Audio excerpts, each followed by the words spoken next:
اعوذ باللہ من الشیطان اللعین الرجیم بسم اللہ الرحمن الرحیم الحمد للہ رب العالمین والصلاة والسلام علی النبی الکریم وعلی آلہ الطیبین الطاہرین المعصومین المنتجبین ولعنۃ اللہ علی اعدائہم من الآن الی قیام یوم الدین آمین یا رب العالمین اما بعد فقد قال اللہ تبارک و تعالی فی قرآن المجید بسم اللہ الرحمن الرحیم ان اللہ اصطفى غادا وبسطة فی العلم والجسم صدق اللہ العلی العظیم وصدق رسولہ النبی الکریم۔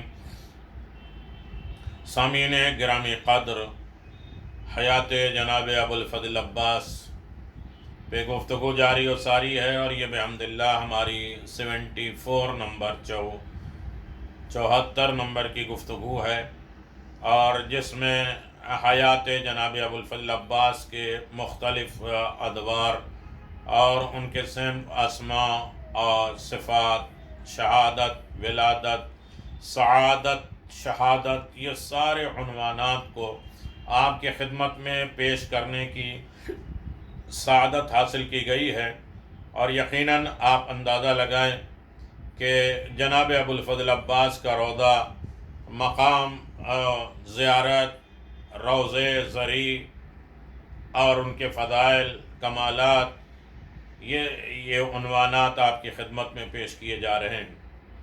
الحمدللہ رب العالمین والعاقبۃ للمتقین والصلاۃ والسلام وتحیۃ والاکرام علی سیدنا و نبینا ابی القاسم محمد وآلہ الطیبین الطاہرین المعصومین ولعنۃ اللہ علی اعدائہم من الآن الی قیام یوم الدین آمین یا رب العالمین۔ اما بعد، یہ بات ہم سب کے لیے انتہائی سعادت کی ہے کہ مالک دو جہاں نے ہمیں یہ شرف عطا کیا ہے، ہمیں یہ مقام دیا ہے، یہ رتبہ دیا ہے کہ ہم جناب ابو الفضل عباس کا تذکرہ، ہم لوگوں نے تاجدار وفا قمر بن ہاشم حضرت ابو الفضل عباس کے تذکرے کیے ہیں۔ یہ بھی ایک سعادت ہے، یہ کامیابی ہے، اور یہ عطا الہی ہے، یہ توفیق پروردگار ہے، تذکرے جناب ابو الفضل عباس۔ حضرت ابو الفضل عباس جن کے بارے میں شاعر نے بالکل سچ کہا ہے، روئے شبیر کی ضیا عباس، نیر چرخ کربلا عباس، جس میں خیبر کشا کا جلوہ ہے، وہ شجاعت کا آئینہ عباس، اور جس کے بارے میں بہت سے ممتاز شخصیتوں نے بجا طور پہ لکھا ہے کہ عباس کے لیے حضرت امیر المؤمنین علی بن ابی طالب علیہ السلام نے جناب عقیل سے فرمایا تھا، بھائی عقیل، ہم ایسے خاندان میں شادی کرنا چاہتے ہیں جس سے ایسے شجاع بیٹا پیدا ہو جو وقت مصیبت میرے حسین کے کام آئے۔ جناب عقیل نے قبیلہ تلاش کیا اور جناب ام البنین سے عقد کیا۔ جب عقد کے بعد، شادی کے بعد، میں تفصیل کے ساتھ گزارش کر چکا ہوں، یہ بات قابل توجہ ہے، اس لیے میں آپ کی خدمت میں پیش کر رہا ہوں کہ جب عقد ہوا اور ام البنین سلام اللہ علیہ حضرت علی بن ابی طالب علیہ السلام کے گھر آئیں تو آپ آتی جھک کر چوکھٹ کو بوسہ دیتی، اور آج کچھ لوگ یہ بھی کہتے ہیں کہ تم علم کو کیوں چومتے ہو، تم امام بارگاہ کی چوکھٹ کو کیوں چومتے ہو؟ ہم سے نہ پوچھو، جناب ام البنین سے پوچھو۔ امیر المؤمنین کی زوجہ بن کر آتی ہیں، زوجہ کی مالکہ ہوتی ہیں، گھر کی چوکھٹ کو کیوں چومتی ہیں؟ لوگوں نے بڑھ کر کہا، ام البنین، آپ حضرت علی بن ابی طالب علیہ السلام کی زوجہ کی حیثیت سے ہیں، آپ اس گھر کی مالکہ ہیں اور چوکھٹ کیوں چوم رہی ہیں؟ کہا، میں اس گھر کی مالکہ کہاں سے ہو گئی، یہ بی بی سیدہ کی ڈیوڑی ہے، چوکھٹ ہے، جب ماں ایسی ہوتی ہے تو بیٹا عباس ہوتا ہے۔ اور ایک بقول استاد معظم کہتے ہیں کہ امیر المؤمنین علی بن ابی طالب علیہ السلام کے لیے جناب ام البنین کا انتخاب چوز کرنا یہ انتخاب عقیل کا نہیں تھا، بلکہ در حقیقت یہ قدرت چن رہی تھی۔ حسین کے لیے علمدار کو اللہ نے چنا ہے، خالق اور مالک نے چنا ہے۔ مودت اہل بیت کتاب ہے، جامع تبلیغ اسلامی میں چھپی ہوئی ہے، آپ اس کا اندازہ لگائیں کہ زبان عقیل کی تھی، ارادہ قدرت کا تھا، اور ایسی بیوی کو چنا جہاں خاندان میں صرف شجاعت ہی نہ تھی بلکہ وفا کا پیکر اور محبت کی تصویر۔ ایسی بیوی کہ جنہوں نے کبھی خود کو حسنین کی ماں نہیں کہا بلکہ ہمیشہ اپنے آپ کو جناب فاطمہ زہرا سلام اللہ علیہا کی کنیز کہتی رہی۔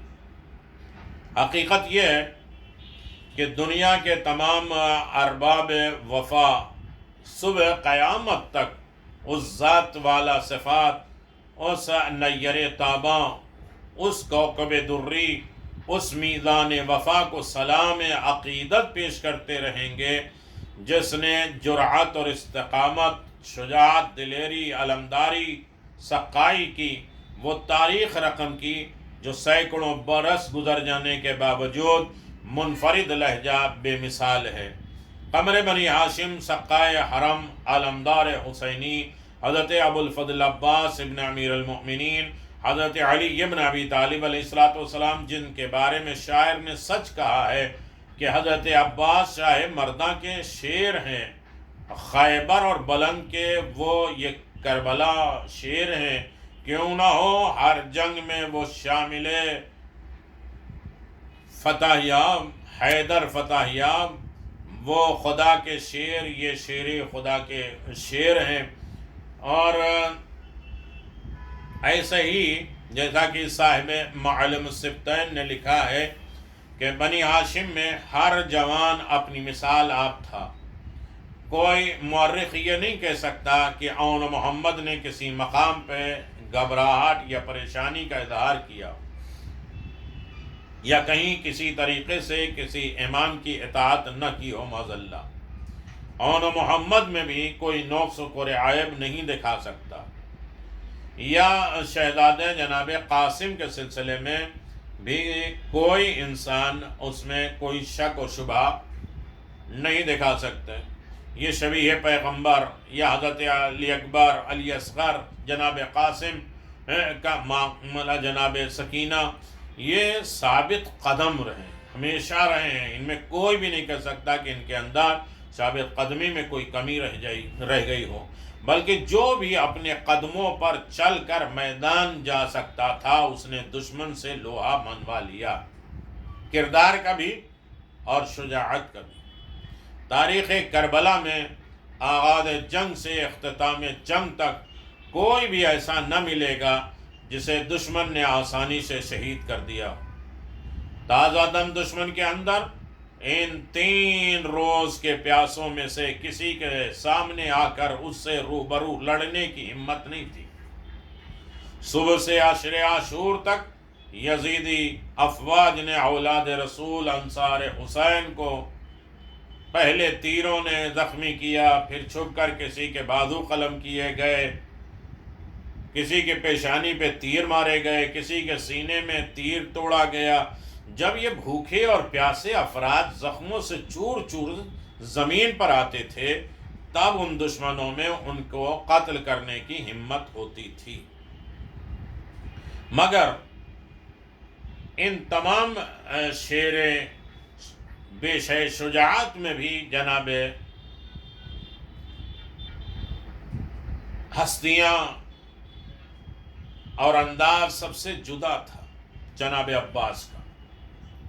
اے جان علی بحر کرم،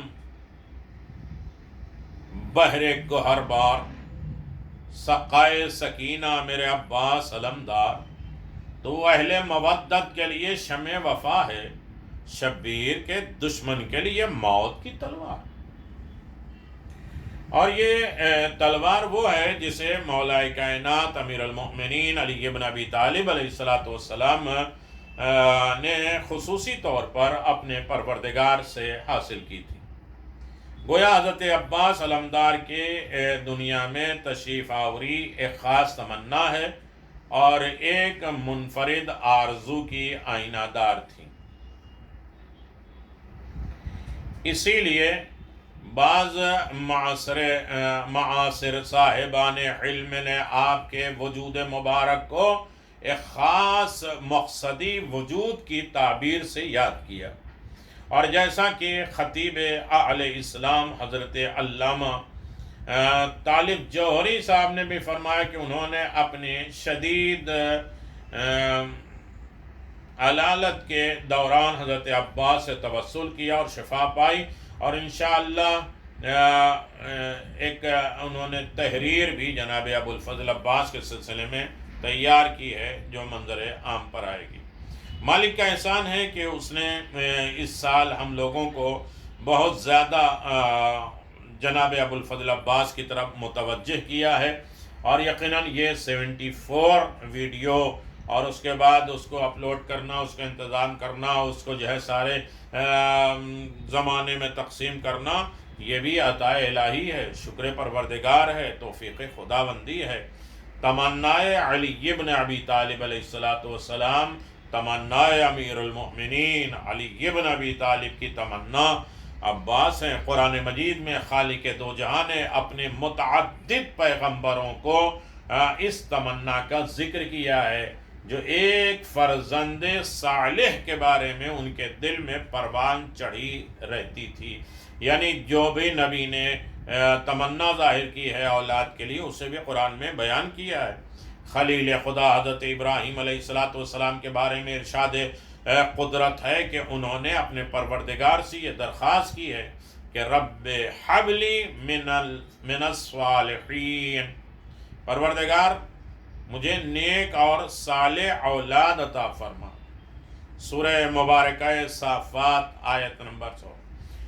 کتنی عمدہ تعبیر ہے صالح اور نیک فرزند۔ اعتقاد اور ایمان کے لحاظ سے صالح، گفتار و عمل کے لحاظ سے صالح، سیرت و کردار کے اعتبار سے صالح، اخلاق و مروت میں صالح، بندگان خدا کے ساتھ حسن سلوک میں صالح، باپ کے مشن کی تکمیل میں صالح، انفرادی اجتماعی زندگی میں صالح، کار خیر کے نمود میں صالح، بنی نو انسان کو راہ ہدایت پر گامزن کرنے میں صالح۔ یہ بات بھی قابل توجہ ہے کہ ایک جگہ حضرت ابراہیم علیہ السلام جب اپنے بارے میں دعا مانگتے ہیں تو پروردگار عالم سے درخواست کرتے ہیں کہ وہ صالحین میں سے ہوں، جیسا کہ قرآن مجید نے ان کی دعا کو نقل کیا ہے، رب حبلی حکم والحقنی بالصالحین، پروردگار مجھے علم و دانش مرحمت فرما اور مجھے صالحین سے ملحق کر دے، ملا دے۔ ایک سورہ مبارکہ شورى آیت نمبر 3۔ جبکہ سورہ مبارکہ صافات کے مذکورہ صدر آیت میں یہ درخواست کرتے نظر آتے ہیں کہ مجھے اولاد صالح مرحمت فرما، کیونکہ صالح ایک جامع صفت ہے، مکمل صفت ہے، اچھائی اور خوبی جس میں مکمل ہے، جن میں ایک کامل انسان کی تمام صفات جمع ہو جائے اسے صالح کہتے ہیں۔ جتنے بھی اچھے انسان کے صفات پائی جاتی ہے، مکمل کامل اکمل ترین انسان کے جتنے صفات اور کمالات پائے جاتے ہیں سب اس میں جمع ہو جاتے ہیں، اسے صالح کہتے ہیں۔ پروردگار عالم نے جناب ابراہیم کی دعا قبول کرتے ہوئے اعلان فرمایا فَبَشِّرْنَاهُ بِغُلَامٍ حَلِيمٍ، ہم نے لوگوں کو ایک بردبار، ہم نے ان کو ایک بردبار لڑکے کی بشارت دی. فَبَشِّرْنَاهُ بِغُلَامٍ حلیم، بردبار، برداشت کرنے والا اور حلم کی منزل پر فائز ہونے والا، میں نے انہیں ایک لڑکے کی بشارت دی. پروردگار کہہ رہا ہے. لفظ حلیم، بردبار، اللہ خود حلیم ہے اور حلم کو پسند کرتا ہے. اور حلم یعنی سب کچھ طاقت اور پاور ہوتے ہوئے بھی برداشت کرنا، ایسا نہیں کہ مجبوری کے عالم میں. علم کی تفسیر میں ارباب فکر و دانش نے لکھا ہے کہ اس سے مراد ایسے شخص ہیں جو توانائی ہوتے ہوئے بھی، طاقت ہوتے ہوئے بھی کسی کام میں اس کے وقت سے پہلے جلدی نہیں کرتا. نہ ہمارا مجرم بھاگ جائے گا، نہ ہماری طاقت چلی جائے گی، نہ ہمارے حالات بدل جائیں گے.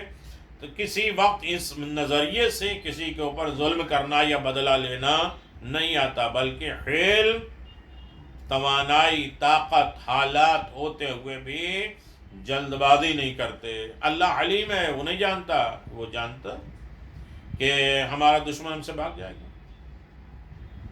کسی کام میں اس کے وقت سے پہلے جلدی نہیں کرنا، طاقت ہوتے ہوئے بھی، اسے حلم کہتے ہیں، بردباری کہتے ہیں، اسے برداشت کرنے کی طاقت کہتے ہیں.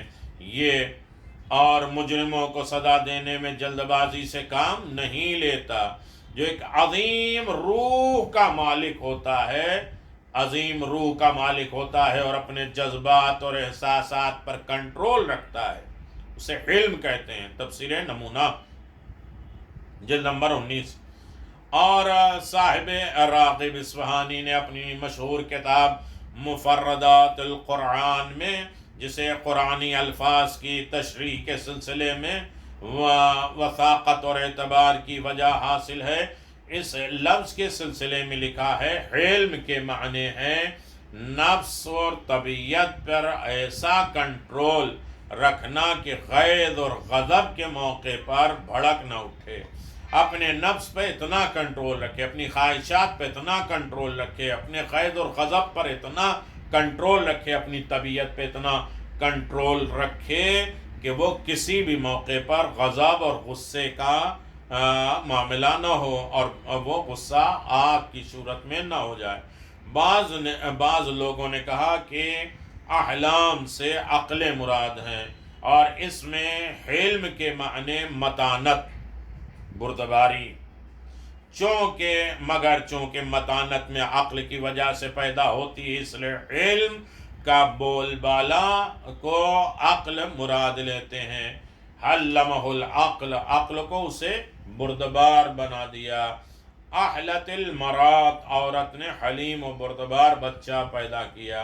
خود جناب ابراہیم علیہ السلام کے لیے ارشاد قدرت ہے ان ابراہیم لأواہ حلیم، بے شک ابراہیم علیہ السلام بڑے تحمل، بردبار مزاج تھے، نرم مزاج تھے جناب ابراہیم علیہ السلام، اور خداوند عالم کی طرف سے رجوع کرنے والے تھے.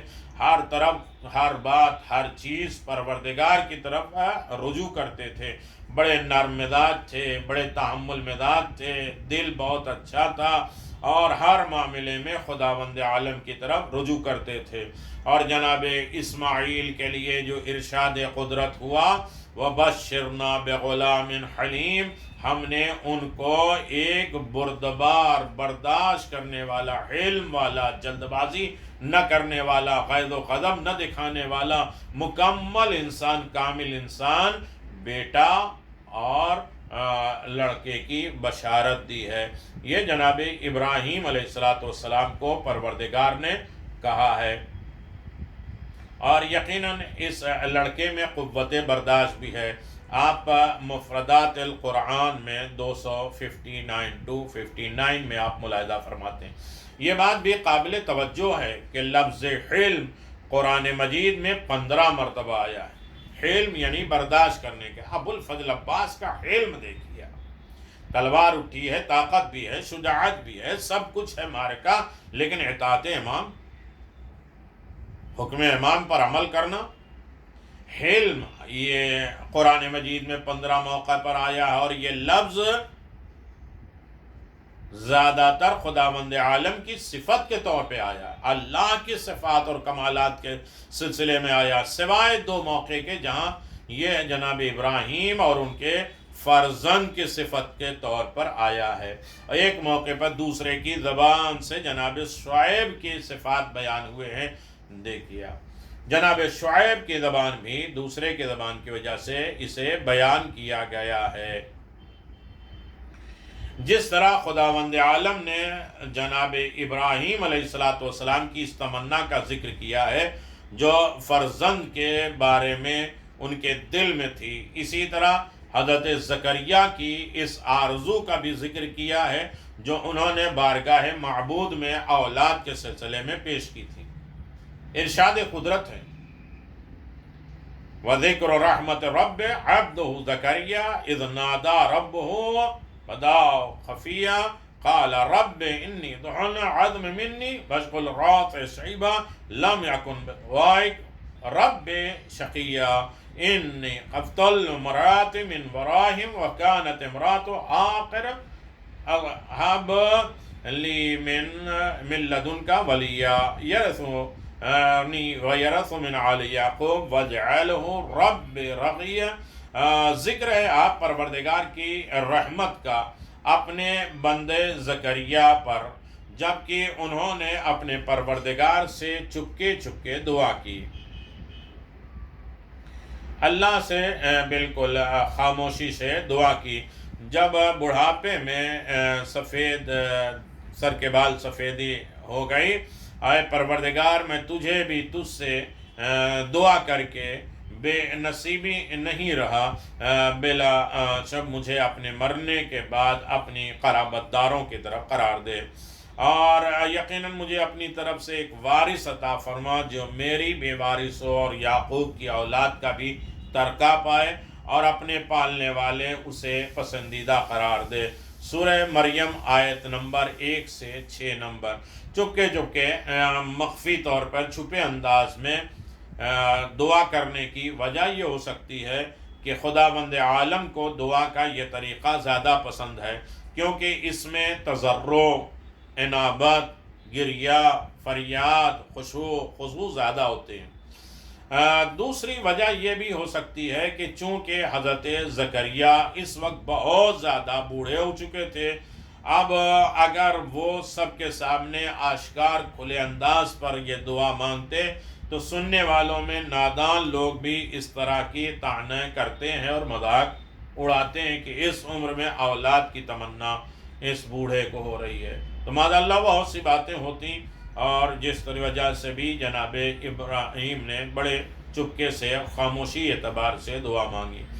دیکھو یہ شخص کسی خلاف عقل کی بات نہیں ہے، اس بڑھاپے میں خداوند عالم سے اولاد کی دعا کر رہا ہے، جبکہ اولاد کے سارے ظاہری امکانات ختم ہو چکے ہیں۔ آپ دیکھیں تفسیر حواشی، اور خداوند عالم نے ان کی دعا قبول کرتے ہوئے فرمایا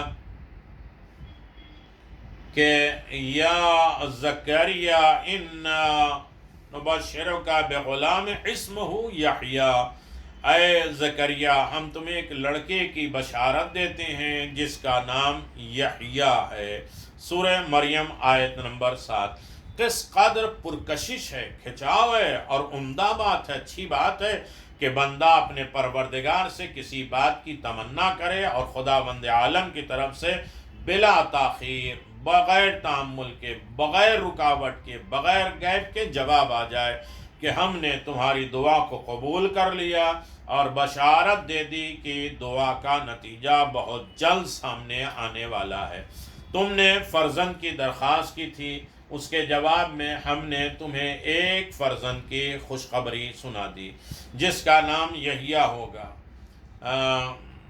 قلادہ اور کلبی وغیرہ اور دیگر مفسرین نے صراحت کی ہے کہ حضرت یحییٰ سے پہلے کسی شخص کا بھی نام جناب یحییٰ نہیں رکھا گیا تھا۔ اور اس طرح یہ آیت اس بات کی طرف بھی اشارہ کر رہی ہے کہ نادر نام رکھنے سے، جو نام لوگوں کے سامنے نہ ہو، رکھنے سے شخصیت کی عظمت کا اظہار ہوتا ہے۔ تفسیر مظہری جلد نمبر 1 صفحہ 294۔ سورہ مبارکہ صافات، سورہ مبارکہ مریم کہ جن آیات کا ذکر کیا گیا ہے ان کے مطالعے سے یہ بات اچھی طرح واضح ہو جاتی ہے کہ خدا کے بلند مرتبہ پیغمبروں نے اولاد کی تمنا کی ہے۔ جناب زکریا بہت بلند مرتبہ نبی ہیں، اور انبیاء بنی اسرائیل میں وہ دینی اور دنیاوی سرداری کے مالک انسان تھے جنہوں نے اولاد کی تمنا کی۔ خلیل خدا حضرت ابراہیم علیہ السلام تو تمام انبیاء کرام میں بہت بلند مرتبہ عہدہ پہ فائز ہیں۔ اللہ کے دوست اولی العزم پیغمبر اور ابو الانبیاء کے نام سے پہچانے جاتے ہیں۔ انہوں نے بھی فرزند کی تمنا کی۔ مولا کائنات امیر المؤمنین علی بن ابی طالب علیہ السلام نے یہ تمنا کی ہے۔ تو تمنا بہرحال اچھی چیز ہے، تمنا انبیاء نے کیا ہے، مرسلین نے کیا ہے، یہ پیغمبروں نے خدا سے تمنا کی ہے، اور پروردگار نے سب کی تمنا پوری کی ہے اور فوراً جواب بھی دیا ہے اور بشارت بھی دی ہے اور آواز دیا تمہاری تمنا پوری ہو جائے۔ تو تمنا علی ابن ابی طالب علیہ السلام دنیا کے سامنے جب پیش کی جائے تو علی کی تمنا کیا؟ ساری کائنات کی تمنا علی ہے، اور علی کی تمنا عباس علیہ السلام۔ وآخر دعوانا الحمدللہ رب العالمین، وصلی اللہ علی نبی الکریم وعلی آلہ الطیبین الطاہرین۔ گفتگو انشاءاللہ جاری و ساری ہے، آپ اسے سماعت فرماتے رہیں، اور یقیناً ابو الفضل عباس کا کمال ہی ہے کہ انسان اس مشکلات دور میں جناب عباس کو یاد کر سکے۔ وآخر دعوانا الحمدللہ رب العالمین، وصلی اللہ علی نبی الکریم وعلی آلہ الطیبین الطاہرین المعصومین المنتجبین، ولعنۃ اللہ علی اعدائہم من الآن الی قیام یوم الدین، آمین یا رب العالمین۔ یا کاشف الکرب عن وجہ الحسین، اکشف کربی و کرب المؤمنین بحق اخیک الحسین علیہ الصلاۃ والسلام، ورحمۃ اللہ وبرکاتہ۔